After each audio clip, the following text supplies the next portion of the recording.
السلام علیکم ورحمۃ اللہ وبرکاتہ۔ وعلیکم السلام۔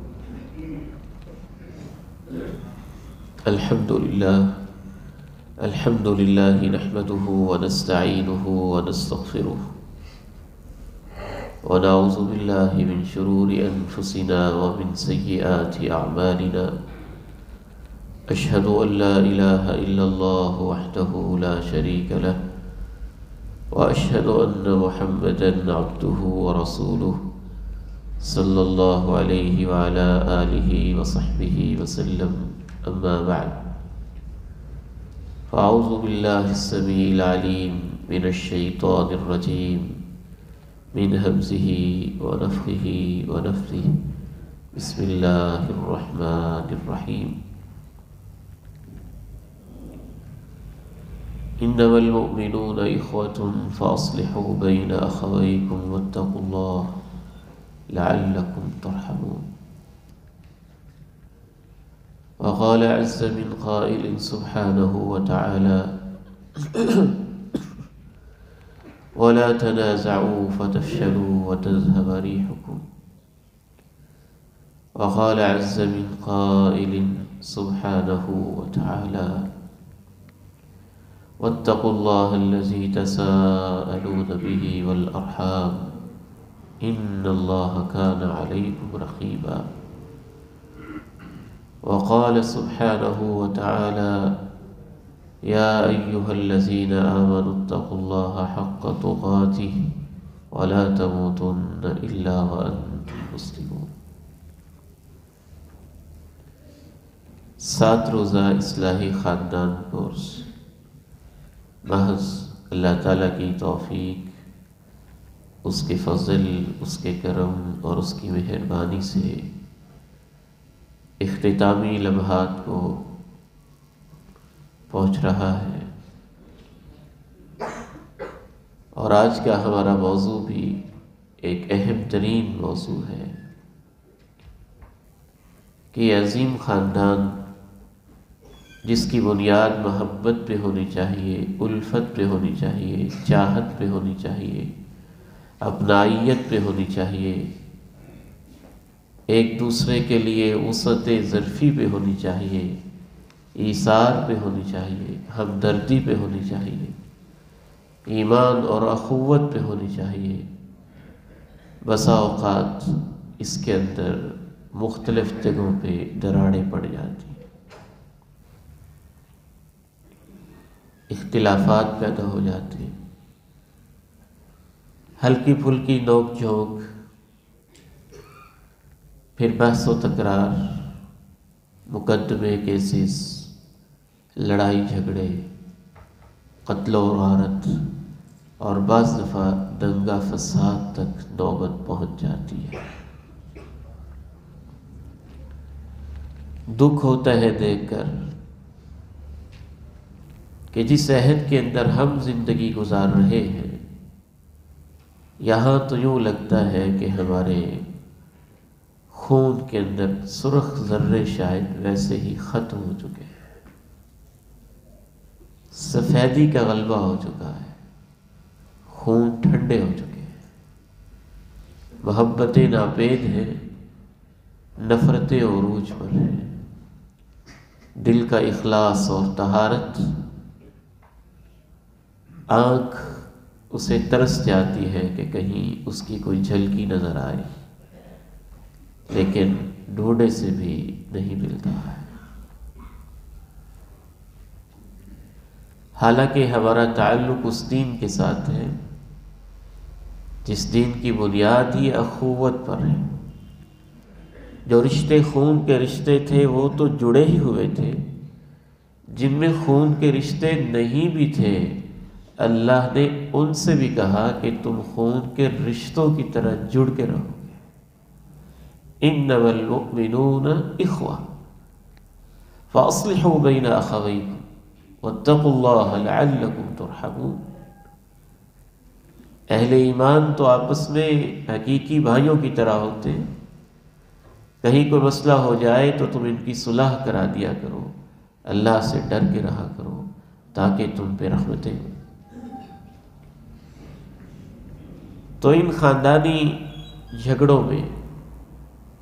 اس قدر زیادہ کونسلنگ کی ضرورت ہے، آپس میں بیٹھنے کی ضرورت ہے کہ ہر جھگڑے کی ایک اپنی نوعیت، میاں بیوی میں بھی جھگڑا ہو سکتا ہے، ساس بہو کا جھگڑا بھی ایک تاریخی نوعیت کا ہے، نند بھابھی کی نوک جھونک بھی ڈھکی چھپی نہیں ہے، دیورانی اور جٹھانی کے مسائل بھی ہمارے معاشرے اور ہمارے سماج کا ایک افسوسناک پہلو ہے۔ بھائیوں کے آپس کے اختلافات اور وراثت کے جھگڑے، یہ بھی آئے روز ہماری آنکھوں کے سامنے آتے رہتے ہیں،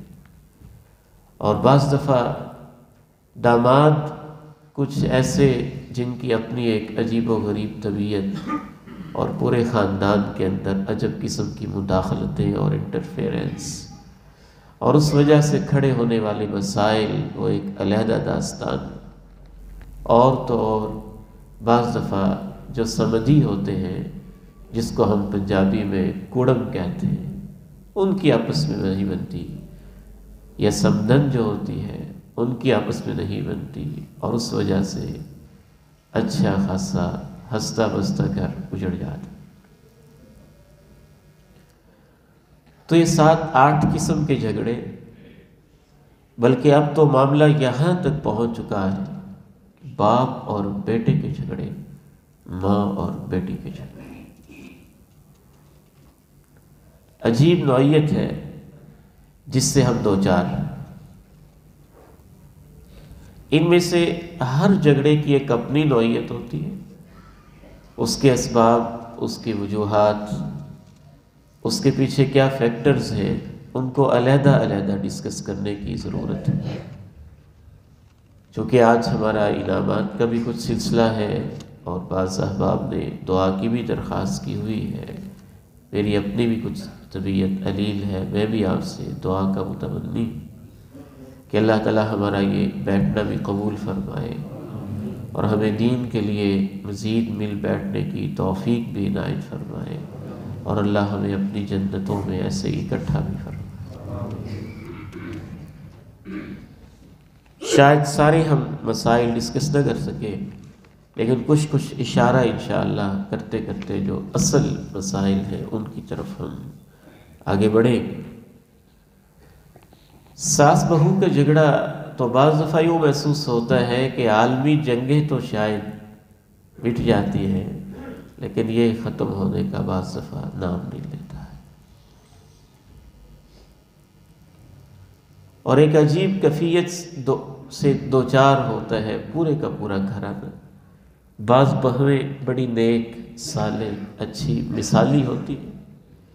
وہ بیٹیاں بن کے رہتی ہیں اور گھروں کو آباد کرتی ہیں، خوشیاں لے کے آتی ہیں، ٹوٹوں ہوئوں کو بھی جوڑ دیتی ہیں۔ اور بعض ساسیں بھی بڑی مثالی ہوتی ہیں، محبت، خیرخواہی، ہمدردی، پیار، الفت، بیٹیوں کی طرح اپنی بہوؤں کو رکھتی ہیں، لیکن بہت کم۔ اکثر و بیشتر اور خصوصاً دیہاتی ماحول میں جہاں تعلیم کی کمی ہے، وہاں یہ مسئلہ کافی گمبھیر شکل اختیار کر جاتا ہے، اور بعض دفعہ میں کہا کرتا ہوں کہ یہ جو مسئلہ ہے، یہ مسئلہ ایسے بعض دفعہ خاندانی مسائل میں اتنا سنگین ہوتا ہے جس طرح سے ایک پل صراط سے گزرنا ہوتا۔ بعض دفعہ خاوند تھکا ہوا گھر میں جب داخل ہوتا ہے تو شکایات کا ایک پنڈورا باکس ہوتا ہے جو بیوی اس کے سامنے کھولتی ہے۔ ابھی اس سے وہ بیچارہ تھکا ہوا فارغ نہیں ہوتا تو ماں نے ایک اپنی گٹھڑی اٹھائی ہوتی ہے شکایات اور شکووں کی، اسے اس کا سامنا کرنا پڑتا ہے۔ ایک طرف وہ ماں کے احسانات کے نیچے دبا ہوتا ہے تو دوسری طرف بیوی اور بچوں کی محبت میں جھگڑا ہوتا ہے، اور اس بیچارے کی مثال اس دانوں کی طرح ہوتی ہے جس کو چکی کے 2 پارٹوں میں رکھ کے پیسا جا رہا ہوتا ہے۔ بعض دفعہ ان مسائل کی وجہ سے باقاعدہ طور پر رپورٹس ایسی موجود ہیں کہ بہت سارے مرد ذہنی مریض ہو جاتے ہیں، یا اپنا گھر اجاڑ بیٹھتے ہیں، یا اس الجھن کی وجہ سے مسلسل پریشانی کے اندر مبتلا رہتے ہیں۔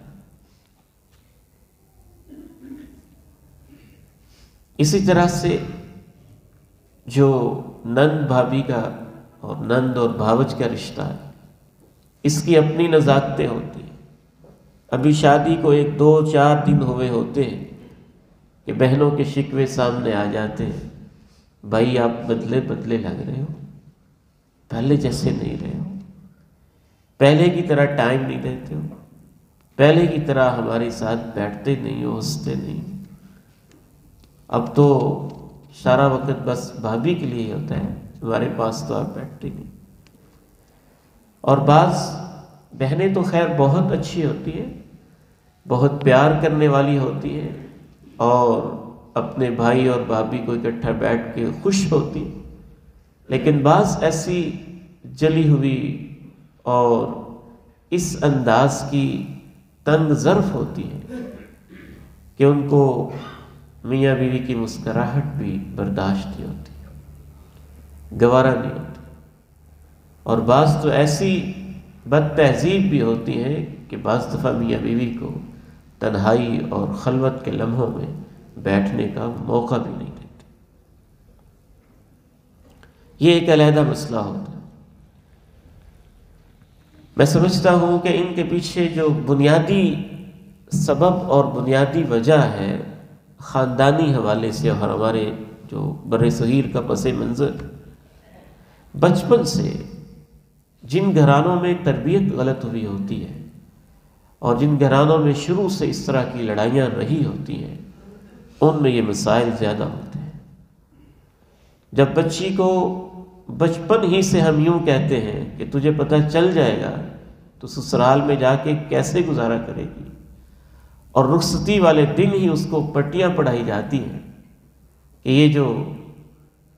نندیں ہوتی ہیں یا فلاں فلاں ہوتی ہیں، یہ چڑیلوں کی طرح ہوتی ہیں، ان سے ذرا بچ کے رہنا، محتاط ہو کے رہنا، ہوشیار ہو کے رہنا، اور اس کو چالاکیاں سکھائی جاتی ہیں اور قبضے میں لینے کے طریقے سکھائے جاتے ہیں، اور اپنے خاوند کو مٹھی میں بند رکھنے کے اور پورے گھر کو کنٹرول کرنے کے طریقے سکھائے جاتے ہیں، تو اس بچی کی مثال بیچاری کی ایک ریموٹ کنٹرول کی طرح ہوتی ہے۔ اس کا وجود تو سسرال میں ہوتا ہے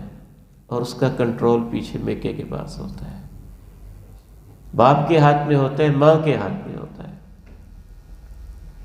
اور بعض دفعہ خاوند ریموٹ کنٹرول سے استعمال ہو رہا ہوتا ہے، اسے شعور ہی نہیں ہوتا کہ ایک نئی ذمہ دارانہ زندگی ہے، میں اس کا آغاز کر چکا ہوں اور میں نے اس کو آپس میں کیسے نمٹانا ہے۔ اس میں پھر سب سے زیادہ پریشانی اس وقت ہوتی ہے جب ان کے ماں باپ بھی اسی طرح سے کڑوے کسیلے ہوں اور غصے کے بھرے ہوئے ہوں، اور ادھر سے جا کے بیٹی اپنے میکے پہ جا کے چھوٹی سی ایک شکایت کرے کہ میرے ساتھ تو ایسے ہوا ہے، میری ساس نے ایسے کیا ہے، اور اس کی ماں الٹا بجائے اس کے اس کو سمجھائے، اس کو یہ کہے کہ تیرے منہ میں فلاں فلاں چیز تھی، تو نے اس کو جواب کیوں نہیں دیا؟ جواب تو نے دیا نہیں ہے، اب میرے پاس آ کے شکوے کر رہی ہے۔ اور اگر وہ کہے کہ ہاں میں نے بھی اس کو بڑی سنائی تھی، اور پھر اس کو تھپکیاں ملے، شاباش ملے، ہاں میری بیٹی ہے نا، تو کو دب کے رہنے والی ہے، خبردار، تو بڑوں کی بیٹی ہے، فلاں کی بیٹی ہے، فلاں کی بیٹی ہے، تجھے ایک بات ہو تو 2 کرنی ہے، اینٹ کا جواب پتھر سے دینا ہے۔ کون ہوتے ہیں وہ تجھے بات کرنے والے اور تیرے خلاف کچھ بھی کہنے والے؟ وہ پھر اس چنگاری کے اندر اور آگ لگاتے ہیں اور اس دراڑوں کو کھلا کرتے کرتے بالکل ہی اس تعلق کو توڑ کے رکھ دیتے ہیں۔ ان سب مسائل کا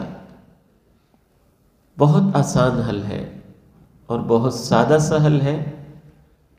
ایک تو ہے حل تربیت کے حوالے سے بہت بنیادی تربیت اس طرح سے کرے جیسے نیک اللہ کے صالح بندے اور بزرگ کیا کرتے تھے، اور اپنی بیٹیوں کو گھروں سے رخصت ہوتے ہوئے اور اپنے بیٹوں کو رشتہ نکاح کے اندر منسلک کرتے ہوئے باپ اپنے بیٹے سے کہتا تھا اور بیٹی کا باپ اس سے کہتا تھا، بیٹی پہلے تیری ایک ماں تھی، اب ایک اس گھر میں تیری ماں ہے اور ایک تیری ماں اس گھر میں ہے جہاں تو جا رہی ہے۔ تیرا ایک باپ تھا جس نے تجھے پالا اور پوسا، اور اب تیرے خاوند کا باپ بھی تیرے لیے باپ ہی کا مقام رکھتا ہے، اور تیرا خاوند تیرے لیے سر کا تاج ہے۔ بیٹی یاد رکھنا، یہ تیرا گھر ہے، جتنی دفعہ تو آنا چاہے آ، دروازے کھلے ہوئے ہیں، لیکن اپنی سسرال کی شکایتیں لے کے ہمارے پاس نہیں آنا۔ اپنے مسئلے وہاں رکھنے ہیں، ادھر حل کرنے ہیں، آپس میں حل کرنے ہیں، اور آپ اس بات کو نوٹ کر لیں کہ جو میاں بیوی اپنے مسئلے بند کمرے میں حل نہیں کر سکتے ہیں، شاید دنیا کی کوئی طاقت ان کے مسئلے حل نہیں کر سکتی ہے۔ اور ہمارے سلف صالحین نیک اچھے بزرگ باقاعدہ یہ کہتے تھے کہ بیٹی آج ہم جس گھر میں تیری ڈولی بھیج رہے ہیں، تیرے جنازے کی چارپائی وہاں سے اٹھنی چاہیے۔ اس طرح جب اس کی یہ ذہن سازی کی جائے گی اور وہ یہ سمجھے گی کہ اگر میری ساس نے مجھے ڈانٹ بھی لیا تو کیا ہوا، ماں بھی تو کتنی دفعہ ڈانٹ لیتی ہے، ماں کے ساتھ خون کا رشتہ ہوتا ہے، وہ تھپڑ بھی لگا لیتی ہے، وہ ڈانٹ بھی لیتی ہے، وہ جھڑک بھی لیتی ہے، وہ تنقید بھی کر لیتی ہے، تو یہ بچی سب کچھ برداشت کرتی رہی ہے نا۔ اب اگر اس کو دوسری ماں سمجھے تو اسے بھی برداشت کرے۔ اور اسی طرح سے وہ خاتون اگر اس کی جگہ پہ اپنی بیٹی کو رکھ لے، کیسے انسان کے متضاد رویے، جب اپنی بیٹیوں کو ہم رخصت کرتے ہیں تو ہماری خواہش ہوتی ہے یہ ملکہ بن کے رہے، اور جب دوسری کی بیٹیوں کو بیاہ کے لاتے ہیں تو ہماری خواہش ہوتی ہے یہ نوکرانی بن کے رہے۔ آپ کی بیٹی بیٹی ہے اور کسی اور کی بیٹی بیٹی نہیں ہے۔ مجھے یاد ہے شادی کے ابتدائی دنوں میں ابا جی رحمہ اللہ نے ایک دفعہ نہیں، کم از کم جب ان کا دل چاہتا کئی دفعہ مجھے بٹھایا اور کہا بیٹے میں نے تیری بہنوں کو رخصت کیا ہوا ہے، اور میں جانتا ہوں کہ باپ بیٹیوں کو کس دل گردے کے ساتھ اپنے گھر سے رخصت کرتا ہے، کیسے سینے پہ پتھر رکھ کے رخصت کرتا ہے، کیسے حوصلہ کر کے رخصت کرتا ہے۔ بلکہ کہنے لگے کہ بیٹا اگر شریعت کا حکم نہ ہوتا اور حالات کی مجبوری نہ ہوتی تو باپ تو بیٹیوں سے اتنا پیار کرتا ہے کہ شاید کوئی باپ اپنی بیٹی کو گھر سے جانے ہی نہ دیتا۔ یہ تو حالات ہوتے ہیں، شریعت کا حکم ہوتا ہے، انسانی فطرت ہوتی ہے، ضروریات ہوتی ہیں، مجبوریاں ہوتی ہیں۔ وہ کوئی خرچ کی کمی کی وجہ سے تو نہیں بھیج رہا ہوتا۔ تو کہنے لگے کہ بیٹا آپ نے کسی قسم کی کوئی پریشانی نہ ہے، اگر کسی کی بیٹی کو میرے گھر کے اندر پریشانی ہے تو مجھے اتنی ہی پریشانی ہوگی جیسے میری اپنی بیٹی کو پریشانی ہو رہی ہے۔ جب اس کے اوپر یہ پریشر ہو کہ میں نے کسی کو پریشان نہیں کرنا ہے، ماں باپ یہ کر رہے ہوں کہ آپ نے ہر طرح سے سپورٹ کرنا ہے اور تربیت پازیٹیو ہو رہی ہو، اور یہ بتایا جا رہا ہو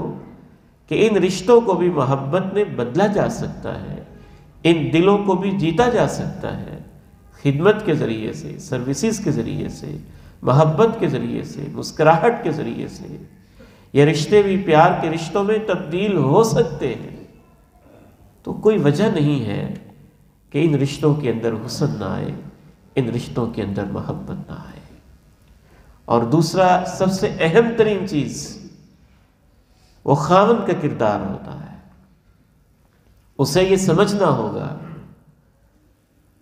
کہ شادی شدہ زندگی میں اللہ رب العزت نے جو ماں کا مقام رکھا ہے، میں نے اس کو اس کے مقام پہ رکھنا ہے۔ نہ تو میں نے ماں کو اتنا فیور کرنا ہے کہ جس حد تک میری بیوی کے حقوق بھی متاثر ہو جائیں اور میں ان کو وقت نہ دے پاؤں، نہ بہنوں کو اتنا سر پہ چڑھا لینا ہے کہ اپنی بیوی کے رائٹس ہی میں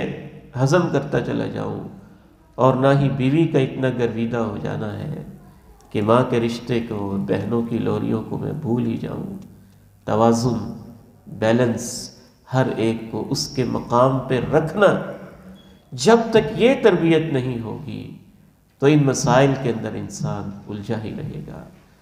اور تیسرا اہم ترین مسئلہ، والدین کا کردار۔ والدین کے ذہن میں یہ بات ہونی چاہیے، اگر آپ اپنی بیٹی کے اوپر اتنا ہی کنٹرول رکھنا چاہتے تھے کہ اگلے گھر میں بھیج کر بھی آپ ایسے ہی چاہتے ہیں ہمارے گھر میں ہی رہے، تو اس کی شادی نہ کرتے، اس کو رخصت ہی نہ کرتے، اس کو اپنے گھر سے بھیجتے ہی نہ تھے۔ جس دن آپ نے یہ فیصلہ کر لیا کہ میں نے اپنی بیٹی کو اس گھر سے رخصت کرنا ہے، تو آپ نے اس کے جسم کو بھیج دیا ہے، تو ذہنی طور پہ بھی تیار ہو جائیں کہ اب یہ اگلے گھر میں ہے۔ جب بہنوں نے اپنے بھائی کی شادی کر دی ہے تو ان کو ذہنی طور پہ تیار ہو جانا چاہیے، اگر واقعتاً وہ اپنے بھائی کی خیر خواہ ہے کہ ہمارا بھائی اگر جاب کے لیے 10 گھنٹے گھر سے باہر رہتا ہے تو یہ تو بہنوں کو برداشت ہو جاتا ہے کہ ٹھیک ہے گھر میں پیسے آ رہے ہیں۔ وہ بہنیں کتنی خود غرض ہوں گی کہ اگر وہی بھائی اپنی بیوی، اپنے بچوں، اپنی بیٹیوں کے پاس بیٹھتا ہے تو اس پہ وہ اس کو تانے کیوں دیتی ہیں کہ تم بدلے ہو۔ بدل تو بیٹیاں بھی جاتی ہیں، جب ذمہ داریاں بڑھ جاتی ہیں، بہنیں جب رخصت ہو جاتی ہیں، جب ان کے اپنے بچے گودوں میں آ جاتے ہیں، جب ان کے اپنے بیٹے گودوں میں آ جاتے ہیں، تو کیا وہ اس طرح سے ماں باپ کو ٹائم دے پاتی ہیں جیسے پہلے دیتی ہوتی تھی؟ یہ بھائی کی محبت کی کمی کا مسئلہ نہیں ہوتا ہے، اس کی ذمہ داریوں میں ایک اضافہ ہو جاتا ہے۔ تو اب نئی ذمہ داریاں جو آپ نے خود اسے دی ہیں، اگر وہ ان ذمہ داریوں کو نبھا رہا ہے تو اس پہ تو آپ کو خوش ہونا چاہیے۔ رسول اللہ صلی اللہ علیہ وسلم نے انسان کو توازن اور بیلنس اس حد تک سکھایا ہے کہ آپ علیہ السلام نے اپنے جسم کے حق کو ختم کر دینا اور اللہ کی عبادت میں لگا رہنا، اتنا غلو کرنا، اس چیز کو بھی پسند نہیں کیا، تاکہ بیلنس آئے، توازن آئے، اور انسان کو پتہ چلے کہ ہر چیز کے اپنے اپنے رائٹس ہوتے ہیں اور اس کو اپنے اپنے مقام پہ رکھا جاتا ہے۔ وہ جو بعض صحابہ نے بہت زیادہ ہی عبادت کا اظہار کیا تھا تو آپ علیہ السلام نے متعدد مقامات پہ سمجھایا۔ ایک صحابی سے آپ نے یہاں تک کہا ان لجسدک علیک حقا، آپ کے جسم کا آپ پر حق ہے، وان لزوجک علیک حقا، آپ کی بیوی کا آپ پر ایک اور حق ہے، آپ کے رب کا آپ پر اور حق ہے۔ ساری رات عبادت ہی کرتے رہو اور باقی حقوق کو تم پہچانو ہی نہ۔ آپ نے امت کی یہ تربیت نہیں کی ہے۔ جب رب کریم کے ساتھ معاملہ ایسا ہے جو سب سے بڑی ہستی ہے، تو اللہ سے بڑھ کے تو کوئی نہیں ہو سکتا ہے۔ انسان کو سمجھنا ہوگا کہ جب ذمہ داریوں میں اضافہ ہوتا ہے تو انسان کے اوقات تقسیم ہو جاتے ہیں، ذمہ داریاں تقسیم ہو جاتی ہیں۔ ایک اور اہم ترین پریشانی وہ بھائیوں کے آپس کے اختلافات، اور خصوصاً زیادہ تر یہ اختلافات وراثت کی تقسیم پہ، جائیداد کی تقسیم پہ اور کاروبار کی تقسیم پر ہوتے۔ اس کے پیچھے بھی بعض دفعہ بنیادی وجہ کہ بعض دفعہ والدین کسی ایک بھائی کو ترجیح دے دیتے ہیں، بعض والدین چھوٹے بھائی کو ترجیح دے دیتے ہیں، بعض والدین بڑے کو ترجیح دے دیتے ہیں، بعض جو زیادہ کمانے والا ہو اس کو ترجیح دے دیتے ہیں، اور خصوصاً جس کے پاس والدین قیام کر رہے ہوں، جو والدین کی خدمت کر رہا ہو، تو والدین چاہتے یا نہ چاہتے ہوئے بھی بعض دفعہ اس کی طرفداری بعض دفعہ کر جاتے ہیں. باقاعدہ ہمیں فون آتے ہیں کہ فلاں ہمارا بیٹا ہماری بہت خدمت کرتا ہے، خیال رکھتا ہے، دوائی لا کے دیتا ہے، آگے پیچھے رہتا ہے، بڑا کیئرنگ ہے، محبت کرنے والا ہے. پچھلے دنوں مجھے فون آیا تو اس والدہ کا بہت اصرار تھا اور فون پہ پوچھ رہی تھی میرا بڑا دل چاہتا ہے کہ میں اس کو تھوڑا زیادہ حصہ دے دوں. باپ پوچھتا ہے میرا دل چاہتا ہے میں اس کو زیادہ حصہ دے دوں. اگر آپ نے اس کی طرفداری کی تو آپ نے بھائیوں کے درمیان نفرتوں کے بیج خود بو دیے اور آپ نے اس کی آخرت بھی برباد کر دی اور اپنی بھی کر دی. اس کی اس لیے کہ کیا وہ خدمت اس لالچ میں کر رہا ہے کہ اس کو زیادہ حصہ ملے. وہ تو ماں باپ سمجھ کے کر رہا ہے، وہ اپنا فرض ادا کر رہا ہے، وہ کوئی احسان نہیں کر رہا ہے، بلکہ میں سمجھتا ہوں کہ وہ خوش نصیب ہے. اسے تو کچھ اپنے حصے سے دستبردار بھی ہونا پڑے تو اپنے بھائیوں سے کہے کہ زیادہ حصہ تم لے لینا، ماں باپ مجھے دے دو. اس کی سوچ تو یہ ہونی چاہیے. تو بعض دفعہ اس طرفداری کی وجہ سے بھائیوں میں ایک آپس میں چپکلش شروع ہو جاتی ہے. عدل و انصاف جب نہیں ملتا تو اس وجہ سے بھی چپکلش شروع ہو جاتی ہے. بعض دفعہ والدین خود ایک فریق بن جاتے ہیں، ایک طرف ماں ہو جاتی ہے، ایک طرف باپ ہو جاتا ہے. کسی بھائی کی طرف ماں ہو جاتی، کچھ بھائیوں کی طرف باپ ہو جاتے ہیں اور وہ ان کو ایک دوسرے کی جاسوسی پہ لگاتے ہیں. بڑوں کا کردار ادا کرنے کی بجائے وہ ایک فریق بن جاتے ہیں یا ایک حصہ بن جاتے ہیں. ان سارے مسائل کے پیچھے ساس بہو کا مسئلہ، نند بھابھی کا مسئلہ، بھائیوں کا آپس میں مسئلہ اور اس طرح کے دیورانی جٹھانی کا مسئلہ، ان سب کے پیچھے اس دور کے اندر ایک اہم ترین وجہ، بڑی ہی معذرت کے ساتھ میں کہوں گا، شاید آپ مجھ سے اتفاق نہ کریں لیکن جو میں سمجھا ہوں میں اسے آپ تک پہنچانا چاہتا ہوں، وہ ہمارا ناقص اور ادھورا جوائنٹ فیملی سسٹم ہے. مشترکہ خاندانی نظام کسی دور کے اندر وہ بڑا کامیاب تھا جب حوصلے بڑے ہوتے تھے، ظرف بڑے ہوتے تھے، دل بڑے ہوتے تھے، گھر بھی بڑے ہوتے تھے، زمینوں کو بھی قدر نہیں، وہ بھی کھلے ہوتے تھے. تو ایک بڑا کامیاب نظام تھا. ایک ہی گھر کے اندر 5-5 6-6 7-7 بیٹے اکٹھے آپس میں بھائی رہ رہے ہوتے تھے. ادھر ہی ان کے پوتے، ان کے نواسے اور بڑی رونقیں، 6-6 بہویں اور غیر شادی شدہ بیٹیاں اکٹھی، ایک عجب رونق، ایک محبت، یہ سلسلے ہوتے تھے. لیکن یہ سمجھنا کہ وہ شاید دین کا حصہ ہے اور اکٹھے رہنا بہت ضروری ہے، ایک چولہے پہ کھانا پکنا ضروری ہے، اور بزرگوں کا اس بات پہ بضد رہنا کہ نہیں ایک ہی گھر میں اکٹھے ہی کھانا پکتا رہے گا. بعض تو اس معاملے کے اندر اتنی سختی کرتے ہیں. میں ایک کیس کے اندر انوالو ہوا، ان کا کوئی مسئلہ تھا، میں حیران ہو گیا کہ ایسے احمق لوگ بھی پائے جاتے ہیں کہ جو بیٹوں کی شادی شدہ زندگی کو تسلیم کرنے کے لیے تیار ہی نہیں ہے کہ ان کی شادیاں ہو گئی ہیں. اب ان کی ذمہ داریاں بھی ہیں، انہوں نے ان کو نبھانا بھی ہے، ان کے اخراجات کی نوعیت بھی مختلف ہے. میں جب اس معاملے کے اندر ان ہوا تو مجھے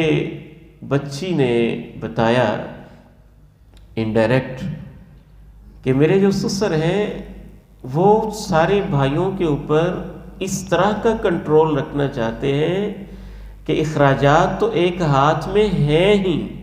لیکن وہ یہ چاہتے ہیں، اللہ تعالیٰ معاف فرمائے، بیان کرتے ہوئے بھی شرم آتی ہے، کہ جو بچیوں کے مخصوص کپڑے وغیرہ ہوتے ہیں وہ بھی ان کے ذریعے ہی آئیں گے، وہ بھی لکھ کے دیں گے اور وہ بزرگ لے کے آئیں گے اور کوئی نہیں لا سکتا. بعض دفعہ بزرگوں کا اس حد تک اصرار ہوتا ہے اور وہ اس کو شریعت سمجھتے ہیں، دین سمجھتے ہیں، اکٹھے رہنا دین ہے، اچھی بات ہے، لیکن اتنی نفرتوں کے ساتھ، صرف لوگوں کو دکھانے کے لیے کہ ہم 5 بھائی اکٹھے ہیں، ہمارا کھانا ایک جگہ پہ پکتا ہے، جب اکٹھا پکنا ہوتا ہے تو پھر ہمیں یہ بھی پتہ ہے کہ پھر آپ دال پکاتے ہیں اور علیحدہ علیحدہ کمروں میں مچھلیاں کھاتے ہیں، چھپ چھپ کے، کوئی دیکھ نہ لے۔ یہ تو اکٹھے رہنا مطلوب، اس طرح اکٹھے رہنا ہے۔ دن میں آپ اکٹھے رہتے اور شام کو ہر کمرے کے اندر چغلیوں کی محفل لگتی ہے، ایک دوسرے کے گوشت نوچ کے کھائے جاتے ہیں، ہر بھابھی اپنی نند پہ تبصرہ کر رہی ہوتی، نند اپنی بھابھیوں پہ تبصرہ کر رہی ہوتی ہے، ساس بہو پہ کر رہی ہوتی، بہویں اپنے ساس پہ کر رہی ہوتی ہیں۔ شریعت نے جب اکٹھے رہنے کا کہا تو اس طرح اکٹھے رہنے کا کہا ہے۔ تو میں یہ سمجھتا ہوں کہ حوصلے بہت کم پڑ گئے، جگہ بہت تنگ پڑ گئی ہیں، دل اس سے بھی تنگ ہو گئے، برداشت نام کی چیز نہیں رہی ہے، اور کم از کم ہمارے معاشرے کے اندر جوائنٹ فیملی سسٹم صرف دیکھنے کو اکٹھا ہے، حقیقت میں یہ نفرتوں کا ذریعہ بن رہا ہے۔ اور زبردستی اکٹھا رہنا کوئی اکٹھا نہیں ہے، زبردستی اکٹھا رکھنا کوئی اس کے اندر برکت نہیں ہے، اور خصوصاً یہ سمجھنا کہ شاید یہ دین کا حصہ ہے، دین کا حصہ نہیں ہے، بلکہ جس طرح ہم اکٹھے رہتے ہیں اور ہمارے معاشرے کے اندر اکٹھے رہا جاتا ہے، بعض اس کے اندر تو بہت ساری چیزیں دین کے مخالف ہیں۔ ہاں، اگر کوئی محبت کے ساتھ رہ رہے ہیں، الفت کے ساتھ رہ رہے ہیں، واقعتاً اپنی خوشی سے رہ رہے ہیں، کسی نے ان کو کھونٹے سے باندھا نہیں ہوا اور کسی کا ان کے اوپر پریشر نہیں ہے، تو رہے، خوشی کی بات ہے۔ لیکن اگر وہ صرف ان کی وہ کیفیت ہے جو قرآن نے کہا ہے تحسبهم جميعا وقلوبهم شتى، تم دیکھو گے تو اکٹھے ہوں گے لیکن دل ان کے علیحدہ علیحدہ ہوں گے۔ اور بعض دفعہ جو فیملیز اس قدر گھریلو سیاست کے ساتھ، چغلی کے ساتھ، غیبت کے ساتھ، حسد کے ساتھ، چھپ چھپ کے میاں بیوی کی پرائیویسی کو متاثر کر کے اکٹھے رہتے ہیں، ان کی نسلوں میں بھی نفرت منتقل ہو جاتی ہے۔ انہوں نے گھروں میں سنا ہی یہ ہوتا ہے، خبردار تیری چاچی ایسے، تیری مامی ایسے، تیری فلاں ایسے ہو، تیری پھپھو ایسے ہو، کبھی تیری خالہ ایسے ہو، دادی ایسے ہو، دادا ایسے۔ بچپن سے پھر جو انہوں نے باتیں سنی ہوتی ہیں، معذرت کے ساتھ میں عرض کرنا چاہوں گا، کسی وجہ سے وہ بچیاں جنہوں نے اس ماحول میں پرورش پائی ہوتی ہے، وہ کہتی ہیں کہ دنیا کے جس کونے میں شادی کرتے ہیں ہم کروا لیں گی، پھوپھو کی طرف نہیں کروائیں گی، کیونکہ انہوں نے بچپن میں دیکھا ہی ہوتا ہے، ایک ایک کمزوری سے واقف ہوتی ہیں۔ حالانکہ جس جگہ دوسری جگہ وہ جا رہی ہوتی ہے وہ عورت شاید اس سے بڑی ظالم ہوتی ہے، لیکن چونکہ بچپن کی انہوں نے لڑائیاں دیکھی ہوتی ہیں، بچپن کے مسائل دیکھے ہوتے ہیں، ہر کمزوری پہ نظر ہوتی ہے، بعض دفعہ والدین نے خود جاسوسی پہ لگایا ہوتا ہے، بعض دفعہ خود والدین نے غیبتیں اور چغلیاں کی ہوتی ہیں، تو ان کے کان اتنے بھرے جا چکے ہوتے ہیں اور ان کے دل نفرتوں سے اتنے معمور ہو چکے ہوتے ہیں کہ وہ پھر نسلوں تک منتقل ہوتے رہتے ہیں۔ تو میں سمجھتا ہوں کہ نہ تو میں یہ کہوں گا کہ لازماً علیحدہ ہو جانا چاہیے اور نہ یہ کہ لازماً اکٹھے رہنا چاہیے، بس یہ ضرور ہے جو بھی کرنا ہے محبت سے ہونا چاہیے۔ اگر محبت سے اکٹھے رہ رہے ہیں بہت خوشی کی بات ہے، اور اگر اس کے اندر یہ سارے مسائل پیدا ہو رہے ہیں اور اکثر 99% یہ مسائل ہوتے ہیں، تو پھر اس اکٹھے رہنے سے محبت کے ساتھ اپنا اپنا نظم کر لینا بہتر ہے۔ اس کے جو نقصانات چند ایک میں نے آپ کے سامنے رکھے، لیکن اس میں بعض دفعہ شرعی حوالے سے بھی قباحتیں ہوتی ہیں. سب سے پہلی اور بڑی قباحت جوائنٹ فیملی سسٹم کے اندر پردے کا مسئلہ ہوتا ہے. اور بعض تو باقاعدہ گھروں کا اصول ہوتا ہے، مجال ہے کہ کوئی پردہ کروا جائے. اچھا یہ زیادہ متقی پرہیزگار آ گیا، میری بیوی نے تو نہیں کیا تھا، اب اس کی بیوی زیادہ پرہیزگار ہے کہ وہ پردہ کرے گی. جوائنٹ فیملی سسٹم میں بالعموم شرعی پردہ تقریباً ممکن نہیں ہوتا، جبکہ شریعت پردے کی تلقین کرتی ہے. اور دوسرا مسئلہ نبی علیہ السلام نے ارشاد فرمایا ایاکم والدخول علی النساء، عورتوں کے پاس زیادہ نہ جایا کرو. ایک آدمی نے کہا اللہ کے نبی علیہ السلام دیور کے بارے میں کیا خیال ہے؟ فرمایا دیور تو موت ہے، اور ہم اس موت کو اور بھابھی کو لازماً اکٹھا ہی رکھنا چاہتے ہیں اور زبردستی اکٹھا رکھنا چاہتے ہیں. پھر اس کے اندر مخصوص اشارے اور بعض دفعہ مخصوص قباحتیں اور غلط قسم کے مسائل بہت سارے گھروں میں، اللہ تعالیٰ معاف فرمائے، وہ بھی ایک پریشان کن مسئلہ ہوتا ہے. نبی علیہ السلام کی ازواج مطہرات ایک وقت میں 9 رہی ہیں. اگر یہ مطلب ہوتا کہ چولہا اکٹھا ہونا چاہیے تو آپ ان کو 9 علیحدہ علیحدہ گھر کبھی نہ بنا کے دیتے. حالانکہ لمبے چوڑے وسائل بھی نہیں تھے اور لمبے چوڑے خاندان بھی نہیں تھے، اور پھر بھی آپ نے 9 کے 9 گھر سیپریٹ رکھے ہوئے. اسی طرح سے جوائنٹ فیملی سسٹم کے اندر سب سے زیادہ چیز جو متاثر ہوتی ہے وہ میاں بیوی کی پرائیویسی ہے. یہ ایک فطری خواہش ہوتی ہے میاں بیوی، ان کی پرائیویسی، ان کی نجی زندگی. آپ جوائنٹ فیملی سسٹم کے اندر شادی شدہ جوڑے کا انٹرویو کسی کے بھی کر کے دیکھ لیں، وہ آپ کو یہ کہتے ہوئے نظر آئیں گے کہ ہم نے اپنی زندگی تو جی ہی نہیں ہے. تو یہ بھی ایک کافی پریشان کن مسئلہ ہوتا ہے. بہرحال میں دوبارہ کہنا چاہوں گا کہیں آپ کو یہ غلط فہمی نہ ہو کہ ہم لازماً آپ کو علیحدہ کرنا چاہتے ہیں، یہ نہیں. ہم یہ لازماً چاہتے ہیں کہ محبت سے رہیں. اگر اکٹھے محبت سے رہ سکتے ہیں تو اکٹھے رہیں، اور اگر اکٹھے رہ رہے ہیں اور دل علیحدہ علیحدہ ہیں اور اللہ نے وسائل بھی دیے ہوئے ہیں، علیحدہ انتظام بھی ہو سکتا ہے، یا تو مجبوری ہے نا اکٹھے رہنا، بعض دفعہ اتنے وسائل ہی نہیں ہوتے کہ علیحدہ کر لیا جائے، وہ تو ایک مجبوری ہے، اس کو تو برداشت کرنا ہی پڑے گا.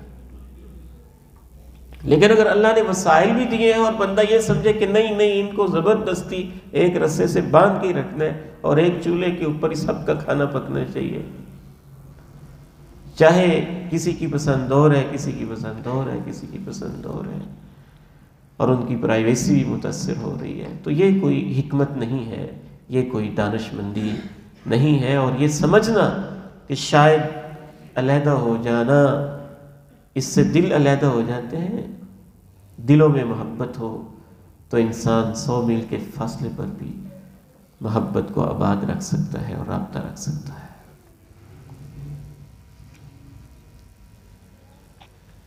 چند ایک بنیادی چیزیں ہیں، آخری 10-15 منٹ کے اندر کافی میں نے ان کو کلوز کرنے کی کوشش کی ہے، وگرنہ تو ان میں سے ہر ایک مسئلہ علیحدہ علیحدہ ڈسکس کرنے کی ضرورت ہے. ایک بڑا ہی پریشان کن مسئلہ ہوتا ہے اکٹھے کاروبار کا، جب اس میں واضح نہ ہو. 4 بھائی ہیں، 5 بھائی ہیں، 6 بھائی ہیں،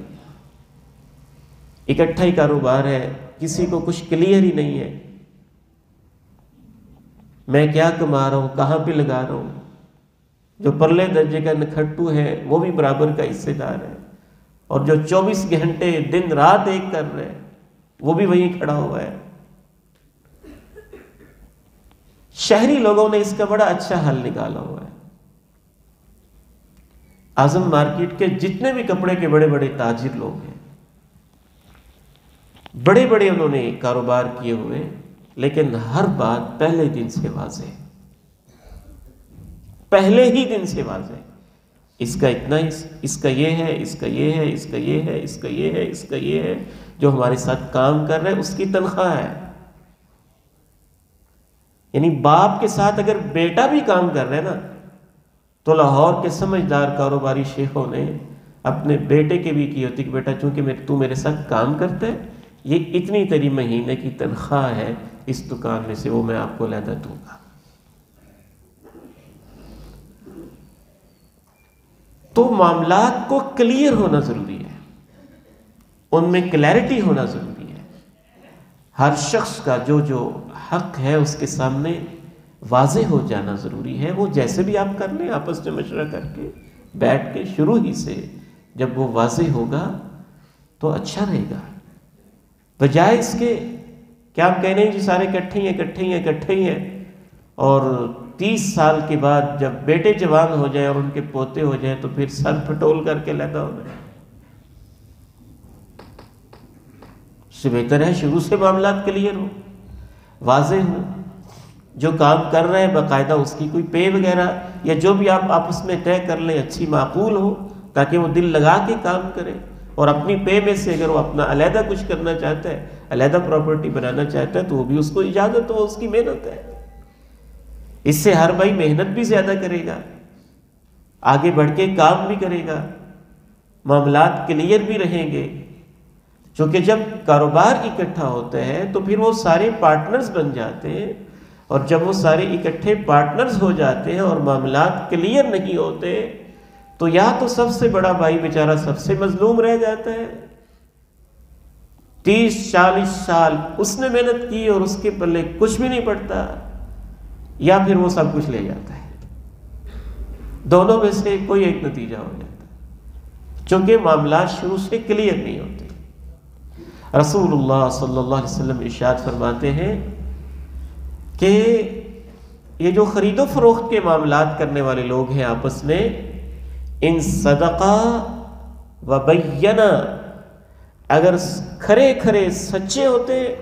و بینا ہر چیز کو واضح کر دیتے ہیں، تو ان کے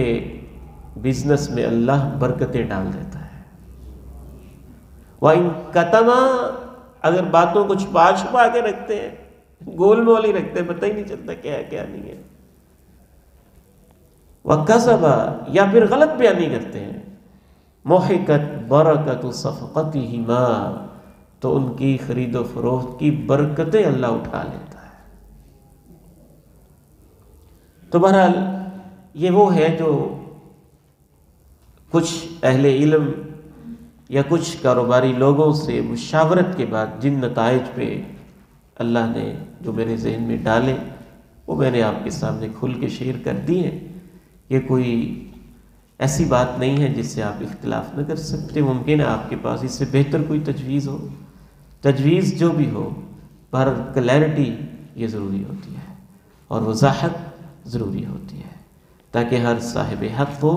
اس کا حق ملے اور کسی کی کوئی حق تلفی نہ ہو سکے۔ 2-3 اور چیزیں عرض کر کے میں آپ سے اجازت چاہتا ہوں اور ہم انعامات کی طرف آگے بڑھتے ہیں۔ یہ جتنے بھی مسائل ہیں نا،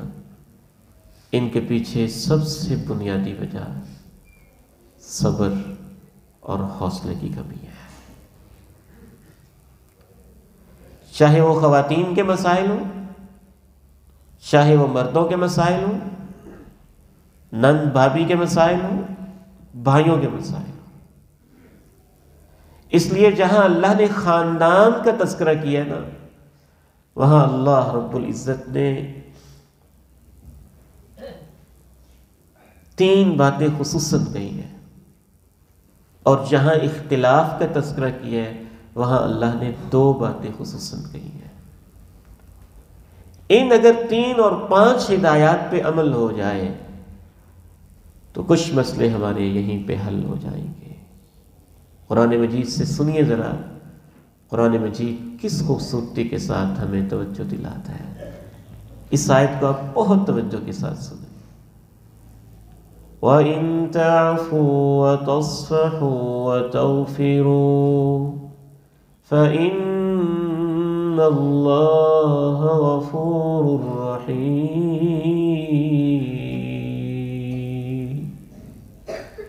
وَإِن تَعْفُوا وَتَصْفَحُوا وَتَغْفِرُوا فَإِنَّ اللَّهَ غَفُورٌ رَحِيمٌ۔ ایک دوسری آیت ساتھ ملائیں، وَلَمَن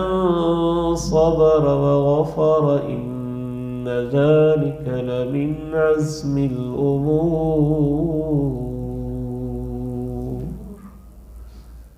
جو برداشت کر جائے اور معاف کر دے تو عظمت کا کام یقیناً یہی ہے۔ اگر تم معاف کر دو، اگر تم درگزر کر دو، اگر تم بخش دو تو اللہ بھی بہت بخشنے والا اور بہت رحم کرنے والا ہے۔ معاف کرنا کہ جو باہم اکٹھے رہتے ہوئے غلطی ہوئی ہے اس کی سزا نہ دو۔ تصفحو، تم درگزر کر دو کہ پوری زندگی اس کو جتلاؤ بھی نہ کہ میں نے پہلے تمہارے ساتھ ایسے کیا تھا۔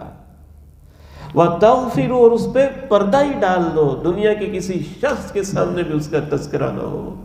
تو اللہ کہتے ہیں کہ پھر اللہ بہت بخشنے والا اور بہت رحم کرنے والا ہے۔ تو ہمیں اپنے اندر کچھ حوصلہ پیدا کرنا ہو۔ جب ہم برداشت نہیں کرتے، چشم پوشی نہیں کرتے، جلدی سے ریئیکشن دے دیتے ہیں اور جلدی سے فیصلے کرتے ہیں اور فوری آپے سے باہر ہو جاتے ہیں اور غصے میں آ جاتے ہیں۔ ساس اپنی بہو کو دشمن سمجھتی ہے، بہو اپنی ساس کو دشمن سمجھتی ہے، نند اپنی بھابھی کو اور بھابھی اپنی نند کو دشمن سمجھتی ہے اور بھائی اپنے بھائی کو دشمن سمجھتا ہے، تو اس وقت آپ نے ایک بات یاد رکھنی ہے، آپ سب رشتہ دار ہیں اور آپ سب کا دشمن شیطان ہے۔ اس نے آپ کو نچایا ہوا ہے۔ جو آپ یہ سمجھ رہے ہیں نا کہ وہ میرا دشمن ہے، یہ سوچ بھی شیطان کی ڈالی ہوئی ہے۔ یا شیطان ہے یا شیطان کے کچھ ایجنٹ ہیں انسانی شکل میں جو آپ کو آپس میں ملنے نہیں دیتے ہیں۔ اور یہ رشتے ایسے ہوتے ہیں، سچی بات یہ ہے کہ بھائیوں کی آپس میں جتنا بھی اختلاف ہونا، اگر صاف دل لے کے صرف ایک دفعہ آپس میں بیٹھ ہی جائیں، پیار محبت سے، کوئی نہ بٹھائے، خود بیٹھ جائیں، تو انشاءاللہ آدھے مسئلے اللہ ان کی اس نیت سے حل کر دیتا ہے۔ وَإِن تَعْفُوا وَتَصْفَحُوا وَتَغْفِرُوا فَإِنَّ اللَّهَ غَفُورٌ رَحِيمٌ۔ یہ لفظ کہنے چھوڑ دیں، مجھے بڑا یاد ہے تو نے میرے ساتھ کیا کیا کیا ہے،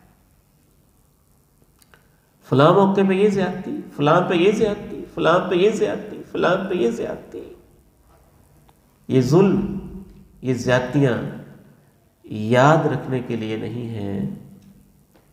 اور دل اللہ نے اس لیے نہیں بنایا ہے کہ اس کو ہم ڈسٹ بن بنا دیں اور ساری لوگوں کی گالیاں اور ساری زیادتیاں اس کے اندر ڈالتے جائیں۔ اللہ نے اس لیے بنایا ہے کہ اس کو آپ صاف رکھنے کی کوشش کریں۔ اس لیے خصوصاً تینوں لفظ استعمال کیے، معاف بھی کر دو، درگزر بھی کر دو، بخش بھی دو، تذکرہ ہی نہ کرو۔ یہ تو چھوٹی چھوٹی باتیں ہوتی ہے نا، کہ آج اس نے صفائی نہیں کی اور کل میں نے کی تھی، اور آج اس نے یہ کر دیا اور کل میں نے کیا تھا، میں شادی پہ گئی تھی تو اس نے یہ کر دیا تھا، وہ آئی تھی تو میں نے یہ کیا تھا، یہ ہو گیا تھا اور وہ ہو گیا تھا۔ اہل ایمان تو اتنے برداشت کرنے والے ہوتے ہیں، جناب صدیق کی بیٹی پہ منافق انسان نے تہمت لگا دی ہے اور ان کا ایک رشتہ دار اس کے اندر ملوث ہو گیا ہے، اور جناب صدیق بیٹی کی محبت میں ناراض ہو کے قسم ڈال بیٹھے ہیں کہ میں آج کے بعد تجھے کچھ نہیں دوں گا۔ تو اللہ سے سنیے تو صحیح کہ جناب صدیق سے اللہ نے کیا کہا تھا، وَلَا يَأْتَلِ أُولُو الْفَضْلِ مِنْكُمْ وَالسَّعَةِ أَنْ يُؤْتُوا أُولِي الْقُرْبَى وَالْمَسَاكِينَ وَالْمُهَاجِرِينَ فِي سَبِيلِ اللَّهِ وَلْيَعْفُوا وَلْيَصْفَحُوا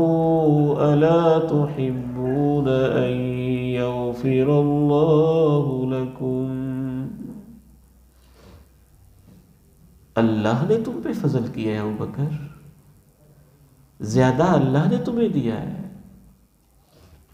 اس اللہ کے فضل اور اللہ کے زیادہ دینے کا تقاضا یہ تو نہیں ہے کہ تم قسمیں اٹھا دو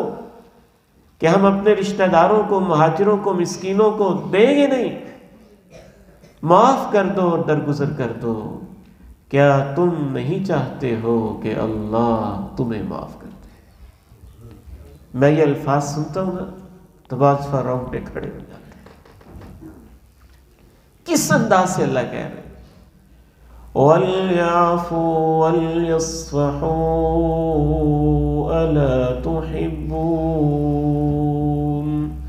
أَلَا تُحِبُّونَ أَن يَغْفِرَ اللَّهُ لَكُمْ أَلَا تُحِبُّونَ أَن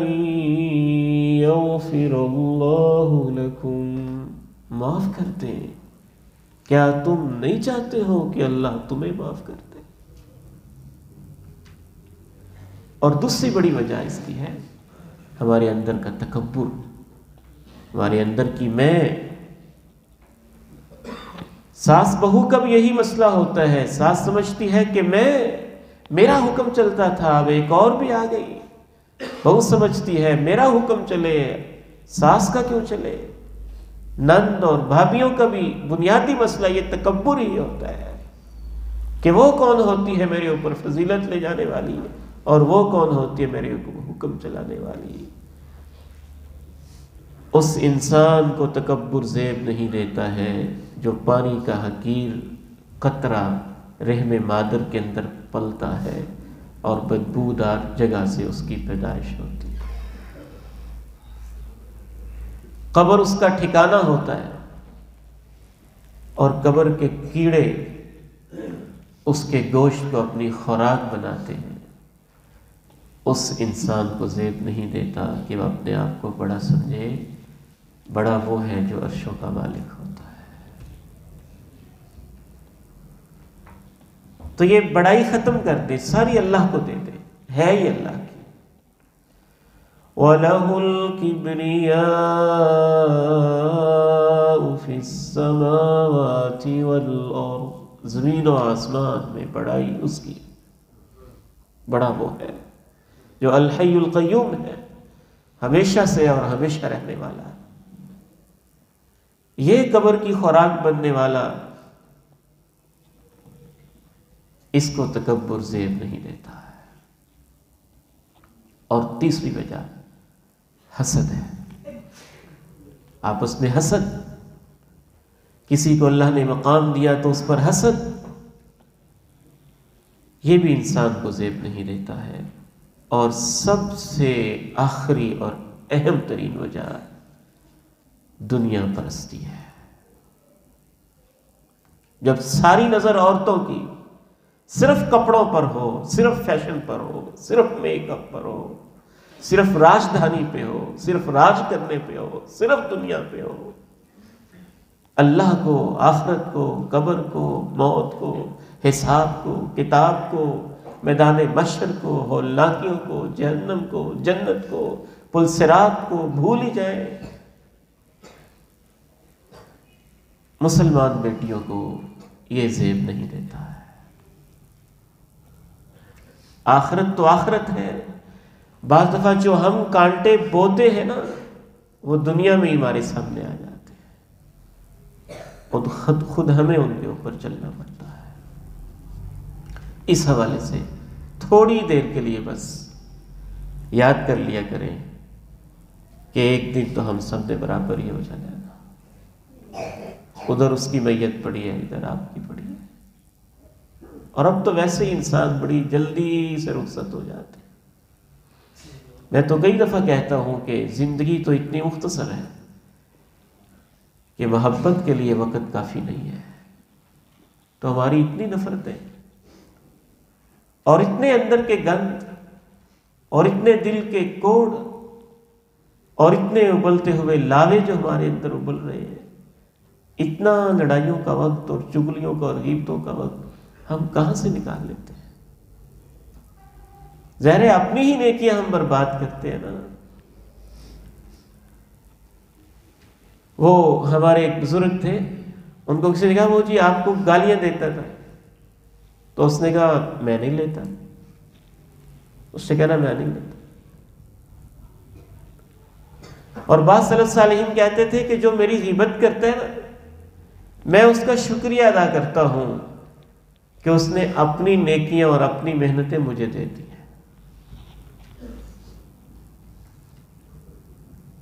جناب عبداللہ بن مسعود رضی اللہ تعالیٰ عنہ ایک دفعہ کنکر مار رہے تھے، رمی کر رہے تھے، اور کسی کے پاؤں کے اوپر پاؤں آ گیا تو وہ شاید پہچانتا نہیں تھا، کہنے لگا آپ تو بہت برے انسان ہیں۔ کیا تواضع تھی، کہنے لگے اللہ کی قسم ہے لوگ مجھے نہیں جانتے، حقیقت میں تو میں واقعتاً ہی گناہ گار ہوں، پہچانا تو نہیں ہے مجھے۔ تو انسان جب یہ دین والی سوچے لے کے بنیادیں گھر کی رکھے گا، پھر گھر میں کوئی میٹنگز، آپس میں پیار محبت کی باتیں، جو چھوٹے موٹے مسائل ہیں خود بیٹھ کے ان کو حل کرنے کی کوششیں، ان کے اندر ہی ہمارا حل ہے۔ اللہ تعالی ہمیں عمل کی توفیق عطا فرمائے۔ وآخر دعوانا ان الحمد للہ رب العالمین۔ یہ چند ایک احباب ہیں، ان کو ہم کتابیں گفٹ کرنا چاہتے ہیں۔ ایسے دل تو چاہتا تھا کوئی بھی نہ رہے، تو حالات کچھ ایسے تھے کہ ہم منگوا نہیں سکے زیادہ کتاب۔